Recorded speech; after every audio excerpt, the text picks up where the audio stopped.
Good, बढ़िया। Tiger clock ready वाह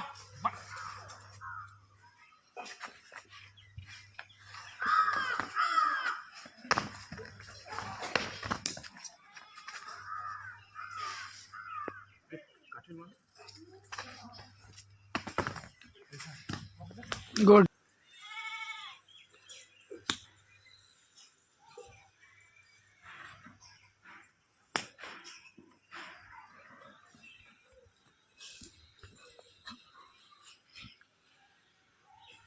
नहीं किया सर। नमस्कार, मैं हूं नैतिक झा और आप मुझे देख रहे हैं मेरे फेसबुक पेज और मेरे YouTube channel the bulletin by Naitik Jha पे। अभी फ्रेम में आपको जो दिख रहे हैं वो किसी परिचय के मोहताज नहीं हैं।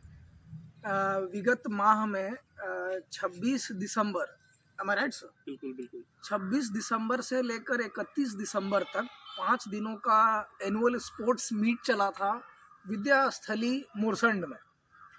तो विद्यास्थली हमेशा से नाम चर्चा रहा है जब से मैं उस विद्यालय में विज़िट किया है मैंने। और अभी फ्रेम में जो आपको दिख रहे हैं वो जो प्रोग्राम चला था 5 दिन, उसके पीछे के यही हैं करता धरता सब कुछ। और ये अभी हम मौजूद हैं मेरे गांव में, मानिक चौक गांव में। और शशि भूषण भैया हमारे साथ हैं, भैया ही बोलता हूं मैं इनको। भैया खुद अपना परिचय देंगे पहले। और वीडियो में फ्रेम में आपको पेन कॉपी इसलिए दिख रहा होगा क्योंकि जिस टॉपिक पे हम लोग डिस्कशन करने वाले हैं ना, वो इतना टफ टॉपिक है कि विदाउट रिटेन में वो संभव ही नहीं था डिस्कस करना। तो आज बहुत सारे लोगों को पता चलेगा कि हमारे गांव की लड़कियां, हमारे गांव के छोटे छोटे बच्चे, विद्यास्थली मोरसंड के विद्यार्थी कहाँ कहाँ जाकर अपना नाम रोशन कर रहे हैं। और जिस स्पोर्ट्स के बारे में अभी हम लोग डिस्कस करेंगे वो स्पोर्ट्स के बारे में लोगों को जानकारी भी नहीं है। तो भैया बहुत बहुत स्वागत है आपका। धन्यवाद। भैया पहले आप अपना परिचय दे दीजिए। जी, मेरा नाम शशि भूषण झा हुआ जी। मेरा जो पैतृक घर है वो सीतामढ़ी डिस्ट्रिक्ट के परोहा गांव। जी। परोहा हमारा पंचायत भी परोहा है, डुमरा ब्लॉक में आता है। ठीक है। मैं अभी प्रेजेंट टाइम में मोरसंड पंचायत के विद्यास्थली स्कूल में as a sports teacher job कर रहा हूँ। ठीक है। साथ में मैं सीतामढ़ी डिस्ट्रिक्ट वुशु एसोसिएशन का जॉइंट सेक्रेटरी हूँ। ओके। बिहार वुशु टीम ठीक है का कोच हूँ। ओके। और ऐसे विगत पिछले 9 वर्षों से मैं इस गेम में as a Bihar team coach, जब भारत के अन्य जगह जहाँ गेम होती है नेशनल चैम्पियनशिप्स, वहाँ बिहार की टीम लेके जाता हूँ। पिछले 5 वर्षों से विद्यास्थली में हूँ और वहाँ की जो लड़कियाँ हैं खेलो इंडिया में जूनियर लेवल तक परफॉर्म कर चुकी हैं। नेशनल में भी लास्ट ईयर उन्होंने परफॉर्म किया है। ओके। जून में हमारी जो स्टूडेंट्स हैं उनको मेडल्स हैं, सिल्वर, ब्रॉन्ज, गोल्ड। जी। जो लड़के हैं वो भी अलग अलग गेम्स में अलग अलग कैटेगरी में कर रहे हैं, अलग अलग पार्टिसिपेट कर रहे हैं और उसमें भी वो सक्सेसफुल है जी। तो अभी सर ने कहा कि वुशु, WUSHU, तो ये वुशु है क्या? थोड़ा इसको एक्सप्लेन कीजिए। ये वुशु 2 शब्दों से बना है एक्चुअली में। ये चाइनीज वर्ड है। ओके। वू का अर्थ होता है सेल्फ डिफेंस। ओके। और शू मतलब एक एनिमल। हमारे देश में जी। बहुत पहले जब हम इतिहास में जाते हैं तो एक बौद्धि धर्मा नाम के जी। राजा हुआ करते थे। हाँ। तो वो दक्षिण भारत से बिलोंग करते थे। तो वैसे ही चूंकि वो एक राजाओं में पहले होते थे कि कई लोग साधु संत बन जाते थे सन्यासी, तो बिल्कुल। वो ट्रैवल करते हुए चाइना चले गए, ठीक है। जंगल पहाड़ियों बोधि धर्मन। से। बोधि धर्मन नाम के थे। ठीक है। और रास्ते में जाते हुए उन्होंने कई सारे एनिमल्स के लड़ने का टेक्निक देखा ओके। और उसको लर्न किया। जो एनिमल्स लड़ रहे थे उनके टेक्निक को लर्न हाँ किया। बिल्कुल, जैसे टाइगर आपस में कैसे लड़ाई करते हैं, आपने कैसे शिकार करते हैं, ओके। सेल्फ डिफेंस कैसे सेल्फ करते हैं। डिफेंस कैसे करते हैं, मंकी कैसे करता है, ईगल स्टाइल, उसमें प्रिन मैंटिस स्टाइल है एक, ओके। उसके बाद हम फिर लेपर्ड स्टाइल करते हैं। जी जी। तो ये अलग अलग जो हाँ। एनिमल स्टाइल था उसका प्रैक्टिस किया उन्होंने। ठीक है। और ये जा करके जब वो चाइना में गए ठीक है। तो वहाँ पे ही सेटल्ड हो गए, वहाँ के लोगों को सिखाया। ठीक है। ये चूँकि कल्चर तो इंडिया की ही थी, हाँ हाँ बिल्कुल। फिर धीरे धीरे ये स्पोर्ट्स में इसको स्पोर्ट्स की, चूँकि पहले ये तो एक लड़ने की टेक्निक थी, हाँ ओके। लेकिन इसको गेम स्पोर्ट्स में बदला गया, ताकि ये व्यवहार में लोगों के आ जाए। अच्छा। और ये आसानी से लोगों के रीच में आ जाए। Okay okay. तो फिर वो अब हमारा जो गेम है ये एशियन गेम्स में भी वैलिड है, हमारे बच्चे वाह। एशियन में है। लास्ट ईयर जो एक हमारे कोच हैं, इंडिया के कोच हैं एक, अच्छा। Shri हांडू sir, okay. वो उनको द्रोणाचार्य अवार्ड मिला है राष्ट्रपति वाह। के द्वारा पिछले साल। और एक मणिपुर की हमसे सीनियर है, एक खिलाड़ी हैं, महिला है, रोशबीना देवी, ओके। उनको पिछले साल अर्जुन अवार्ड मिला है वुशु से। वुशु से मिला है। ओके। एशियन गेम में पिछले साल हमारे गेम ने 3 मेडल भी दिए हैं, भारत को 3 मेडल वुशु में। 3 मेडल मिला है। और ये हम लोग मतलब चाहते हैं, मेरा एक पहला मोटो है, क्योंकि मेरा सारा बचपन महाराष्ट्र में बीता है। पक्का। अच्छा। महाराष्ट्र में मेरी पढ़ाई लिखाई पुणे यूनिवर्सिटी से हुई है। अच्छा। लेकिन जब मैं बिहार में सेटल्ड हो रहा था, बस एक ही सोच के साथ आया था कि मैं अपने ज़िला को राष्ट्र स्तर पे ऐसे स्थापित करूं, यहाँ से किसी एक ऐसा खिलाड़ी बनाऊं ताकि सीतामढ़ी की एक पहचान हो सके। ये मेरी पहली सोच है। Great. इसीलिए मैं इसका एक था कि किसी स्कूल में आपको जुड़ना होगा। ओके। स्कूल ही आपको बच्चे दे सकते हैं। सही बात। सोर्स ऑफ बच्चे तो स्कूल ही है। हाँ, स्टूडेंट्स आपको स्कूल से ही मिल सकता है।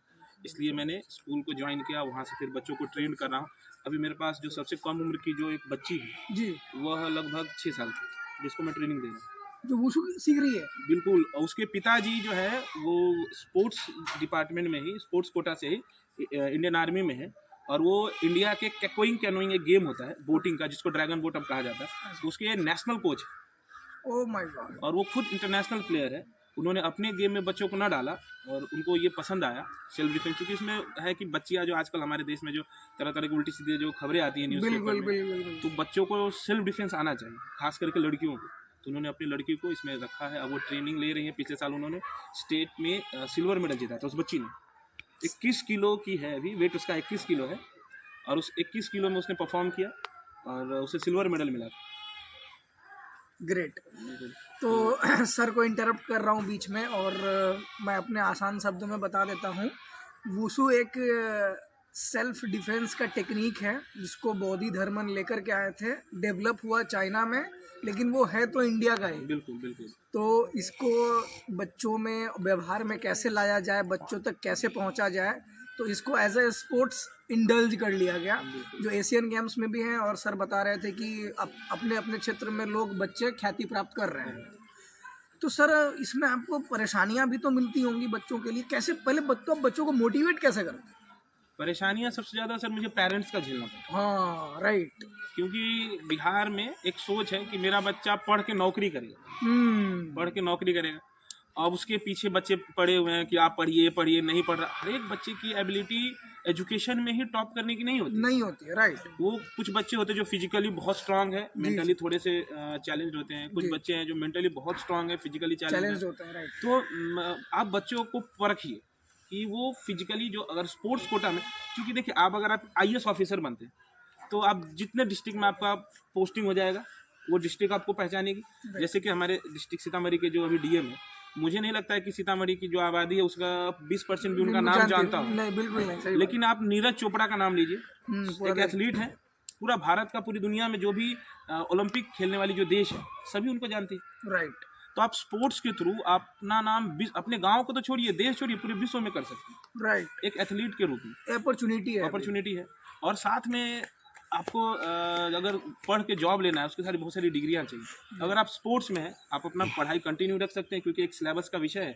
जैसे कि SGFI होता है, school game federation of India, उसमें जो भी गेम्स इंक्लूड है उसमें हमारा वुशु इंक्लूडेड है। ओके तो ये गवर्नमेंट के सिलेबस में भी है, सीबीएसई के सिलेबस में भी है। ओके। तो आप ये सिलेबस से बाहर नहीं कर रहे हैं, नहीं, बिल्कुल कुछ नहीं नया आप डेवलप नहीं कर रहे नहीं हैं, कर रहे। बस उसको व्यवहार में ला रहे ला हैं। रहे हैं। तो लड़कियां इसमें ज़्यादा पार्टिसिपेट कर रही हैं। हाँ, लड़कियां यहाँ ज़्यादा पार्टिसिपेट करी। पेरेंट्स ने मुझे यहाँ पे खास करके इस गांव में सपोर्ट मिला है। मुझे अपने स्कूल की तरफ से भी सपोर्ट मिलता है, क्योंकि क्या होता है ना, आप लड़कियों को बाहर ले जा रहे हैं तो गार्जियन थोड़ा नर्वस होते कैसे जाएगा बच्चा। सही बात लेकिन उनका मेरे ऊपर पूरा विश्वास है, क्योंकि हम लोग पिछले 4-5 वर्षों से लगे हुए हैं इसमें। भारत के अलग अलग हिस्सों में हमारी जो चैंपियनशिप्स ऑर्गेनाइज होती है, मैं बच्चियों को ले जाता हूँ। खुद आप लेके जाते खुद मैं as a coach, Bihar team coach होता हूँ, तो मैं नेशनल चैंपियनशिप तक अपने बच्चियों को खुद ले जाता हूँ और Great. पूरी बिहार के बच्चों को ले जाता हूँ मैं। तो है कि बच्चियाँ जा रही हैं, सुरक्षित वहाँ खेल रही हैं, अपने घर आ जा रही हैं, परफॉर्म कर रही हैं। राइट। और इसमें है कि आप 18 साल तक कंटिन्यू अगर स्पोर्ट्स में हैं, ठीक है। आप अगर मेडल ले रहे हैं, जैसे ही आप भारत के एज कैटेगरी में एडल्ट होते हैं, मतलब 18 वर्ष जैसे कंप्लीट हुआ, सीनियर में आपने फर्स्ट ईयर में अगर मेडल ले लिया, भले वो ब्रॉन्ज मेडल हो क्यों ना, कोई भी मेडल हो, राइट, आपको नौकरी मिल जाए, निश्चित नौकरी मिलेगी, क्योंकि बिहार सरकार का एक बहुत अच्छा, मैंने अभी देखा रिसेंटली, हाँ, कल परसों का न्यूज मैं देख रहा था कि खेल को लेकर के नौकरी से जोड़ रहे हैं। सर। पिछले साल मैंने देखा कि सबसे ज़्यादा 81 नौकरियां बिहार सरकार ने स्पोर्ट्स कोटा में दिया, उसमें सबसे ज़्यादा वुशु को था। वाह। 6 खिलाड़ी हमारे थे, 81 में से 6 खिलाड़ी वुशु से थे। क्रिकेट से तो नहीं है हमारे यहाँ, तो क्रिकेट का कोई प्रमोशन नहीं है, बिल्कुल। लेकिन बाकी गेम्स में भी, कबड्डी वगैरह में भी उतना ज़्यादा मेडल नहीं है जितना वुशु में है। हर साल पिछले साल हमने 6 नौकरी दी, इस साल लगभग 12-13 नौकरी इस साल होगी। जिस साल जो ज्वाइनिंग होगी उसमें 13 बच्चे हैं। तो यही है, आपके पास पेशेंस होना चाहिए। जॉब आपको ऐसे, आपको अल्टीमेट गोल है जॉब, अल्टीमेट हाँ मिल जाएगा, आप मेहनत करिए, मिलेगा। तो इसमें गार्जियन की भूमिका मुख्य हो जाती है कि गार्जियन अगर सपोर्ट करेंगे तो शशि भूषण सर का नंबर मैं अभी वीडियो में विद इन के परमिशन पॉपअप कर दूंगा। तो जो बच्चे इस वीडियो को देख रहे हैं, जो गार्जियन इस वीडियो को देख रहे हैं, वो आपसे डायरेक्टली कांटेक्ट कर सकते हैं। और यदि आप चाहते हैं कि आपके बच्चे का भविष्य उज्जवल हो, आपके गांव का भविष्य उज्जवल हो, देश का भी, तो आप ज़रूर संपर्क करें। और ये बहुत बढ़िया चीज़ है जो लोगों को अभी तक नॉलेज में भी नहीं है, लेकिन सर इतना सब कुछ कर रहे हैं। Sir thank you so much for everything. बंद कर दीजिए।